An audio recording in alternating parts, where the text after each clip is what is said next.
ఇటు తెలంగాణలో కూడా లోక్సభ ఎన్నికల కౌంటింగ్కు ఏర్పాట్లు ముమ్మరంగా చేస్తున్నారు. రేపు 17 లోక్సభ స్థానాలతో పాటుగా కంటోన్మెంట్ ఉప ఎన్నిక ఓట్లను కూడా లెక్కించనున్నారు. తెలంగాణలో మొత్తం 34 కేంద్రాలలో ఓట్ల లెక్కింపు జరగనుంది.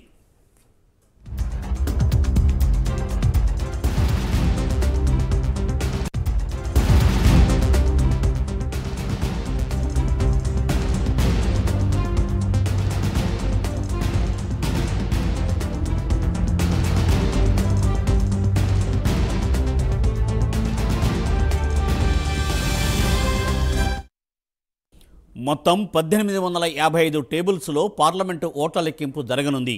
3 అసెంబ్లీ సెగ్మెంట్స్లో 24 రౌండ్స్లో ఓట్లు లెక్కించనున్నారు. చొప్పదండి, దేవరకొండ, యాకత్పుర స్థానాల్లో 24 రౌండ్స్లో లెక్కింపు జరగనుంది. కౌంటింగ్ కేంద్రాల వద్ద 144వ సెక్షన్ అమలులో ఉండనుంది. తొలుత పోస్టల్ బ్యాలెట్ ఓట్ల లెక్కింపు చేయనున్నారు.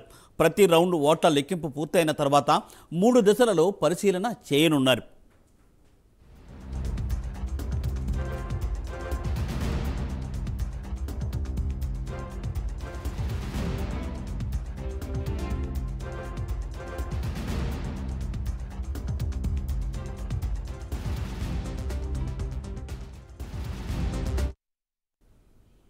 కౌంటింగ్ కేంద్రాల వద్ద 12 కేంద్ర బలగాలతో బందోబస్తు ఏర్పాట్లు చేస్తున్నారు. కౌంటింగ్ హాల్ మొత్తం సీసీటీవీ మానిటరింగ్లో ఉంటుంది. స్ట్రాంగ్ రూమ్ నుండి కౌంటింగ్ హాల్ వరకు సీసీటీవీలో మానిటరింగ్ చేయనున్నారు. కౌంటింగ్ పూర్తయ్యాక ఈవీఎంలను స్టోరేజ్ రూముల్లో పెడతామని, భారీ బందోబస్తు ఉంటుందని ఈసీ వెల్లడించింది.